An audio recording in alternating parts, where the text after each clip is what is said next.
నేను ప్రేమించుకుంటున్న వాళ్ళందరికీ ఒక విషయం చెప్పాలనుకుంటున్నానండి. చాలా జాగ్రత్తగా గుర్తుంచుకోండి.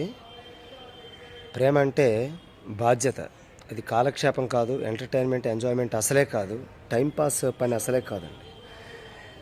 చాలామంది ఈ రకరకాల పోయిట్రీలు, రకరకాల థాట్స్ ఏవో చెప్తారు ప్రేమించుకునేటప్పుడు, కానీ చివరి వరకు ఆ సంకల్ప బలాన్ని, పవిత్రమైన సంకల్ప బలాన్ని ముందుకు కొనసాగించరండి.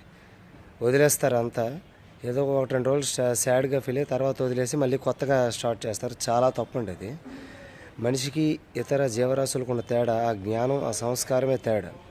సో ప్రేమ అంటే బాధ్యత. అంటే చాలామంది అంటారు కేరింగ్ ఉండాలి, నన్ను కేర్ తీసుకోవాలి, ఆనెస్టీగా ఉండాలని. మనం అంతవరకు ఆనెస్టీగా ఉన్నామా, ఆ నిజాయితీ మనలో ఉందా ప్రేమించే వ్యక్తి పట్ల అనేది చూడాలి.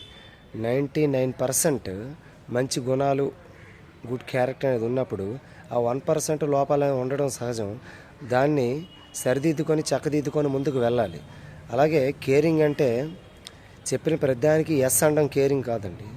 కేరింగ్ అంటే తప్పు చేస్తున్నప్పుడు నువ్వు తప్పుడు మార్గంలో ఉన్నావు, ఈ విషయంలో తప్పు చేస్తున్నావు, ఈ పాయింట్ ఆఫ్ వ్యూలో నీ ఇది తప్పు అని చెప్పి సంస్కరించి చక్కదిద్ది ముందుకెళ్ళేటట్టుంటే అది నిజమైన ప్రేమ అనిపించుకుంటుంది. ఒకరి కోసం ఒకరు అనుకుని ఉండాలి. అదే సందర్భంలో ఇంకొక ముఖ్యమైన విషయం ఏంటి అంటే, ఒకసారి ప్రేమించాం, చివరి వరకు కొనసాగిస్తేనే ప్రేమించండి. టైంపాస్ ప్రేమలు మాత్రం ప్రేమించొద్దండి దయచేసి.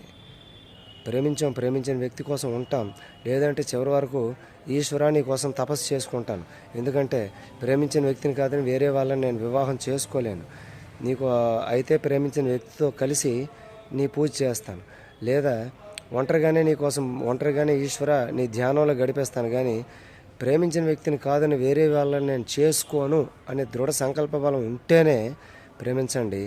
లేదంటే మౌనంగా ఉండండి. టైంపాస్ ప్రేమ మాత్రం ప్రేమించి మీ జీవితాన్ని పాడు చేసుకుంటూ ఇతరుల జీవితాన్ని మాత్రం పాడు చేయకండి.